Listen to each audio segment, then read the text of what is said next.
આજે આપણે બનાવવાની છે સેવ, ફરસાણની દુકાને મળે એવી। તો મેં બેસન લઈ લીધું છે, આપણે સેવ બનાવવાની છે।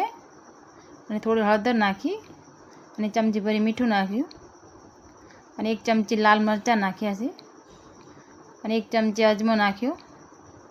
થોડો હાથમાં મસળી નાખું તો સેવમાં ટેસ્ટ સારો આવે।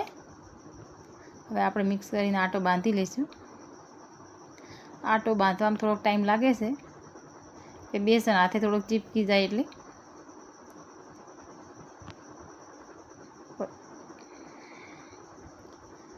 આટો આપણે એકદમ કડક નથી બાંધવાનો કે ઢીલો પણ નહીં।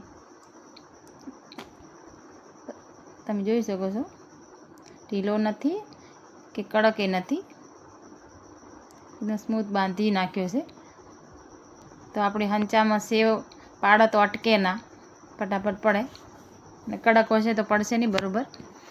અને હવે હંચામાં આપણે થોડું તેલ લગાવી દઈશું, તે અંદર ચીપકે ના આપણું।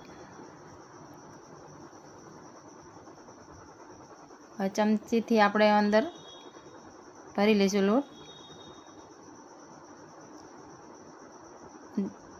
હંચાને ફૂલ દાબીને ભરવાનો છે, નહીં તો હવા ભરાશે તો સેવ પડતી નથી।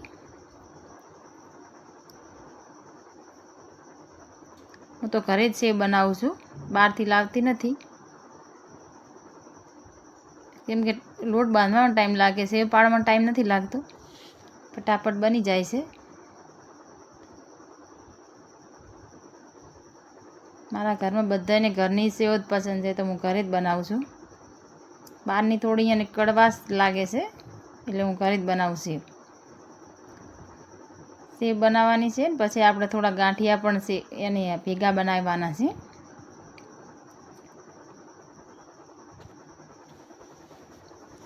જો બની ગઈ છે ને તરત, બીજી પણ આપણે સેવ પાડી લઈશું।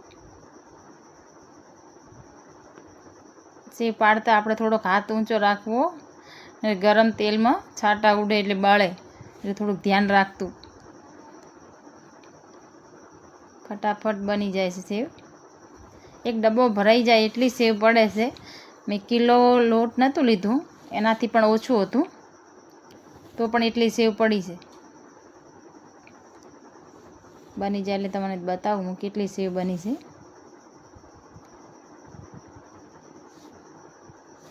બધી સેવ એવી રીતે જ હું પાડી લઉં છું અને ટેસ્ટ પણ બહુ મસ્ત હોય છે। ઘરનું બનાવેલાનો તો સારો ટેસ્ટ હોય।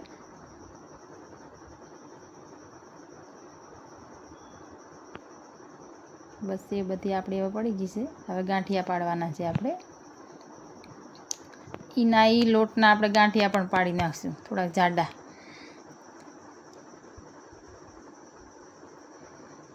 તો એની સબ્જી પણ બની શકે અને ખાઈ પણ શકાય ને સબ્જી પણ બને।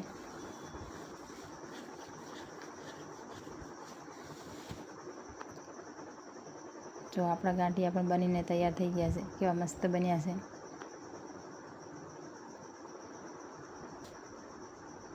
બધા ગાંઠિયા આપણે એવી રીતે જ પાડી લઈશું।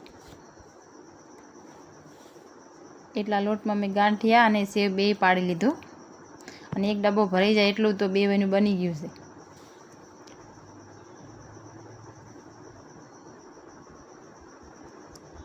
તમે જોઈ શકો છો બધી આપણી સેવ ને ગાંઠિયા બધું બની ગયું। જો કેટલા બની ગયા છે, એટલા આટામાં તો